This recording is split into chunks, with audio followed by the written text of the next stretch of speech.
Around the Department of Defense this week.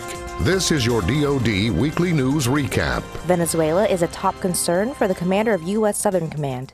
Testifying before the Senate Armed Services Committee, he said the situation is dire. About 5 million people have fled Venezuela since 2015, creating a crisis in Colombia, Brazil, Ecuador, and Peru. He said the U.S.'s partnerships with nations in the region are critical to the layered defense of the country.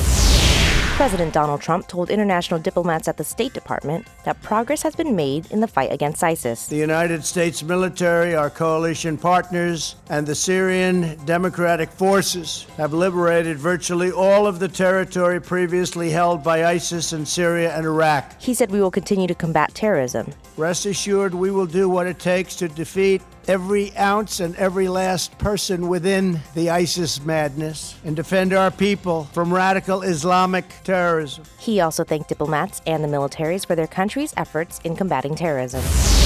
The Defense Department has released its Missile Defense Review, and the Undersecretary of Defense for Policy says the DoD will continue to defend the U.S. against missile threats. We will maintain the size and capabilities of the U.S. missile defense system that is sufficient to stay ahead of the threat that we face. The United States will not accept any particular limits through arms control agreements or other activities on our ability to defend ourselves. The Undersecretary also says the review calls for improving current missile defense technology.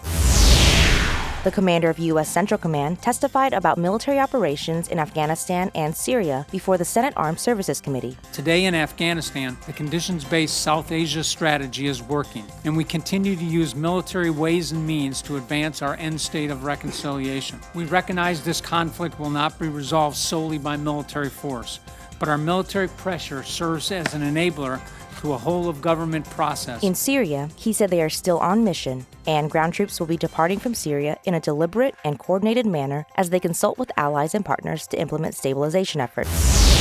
The Navy commissioned its newest submarine this week. USS South Dakota is a Virginia-class fast attack submarine and was built to be on-scene and unseen, forward deployed and ready to take the fight to our adversaries and protect our shores.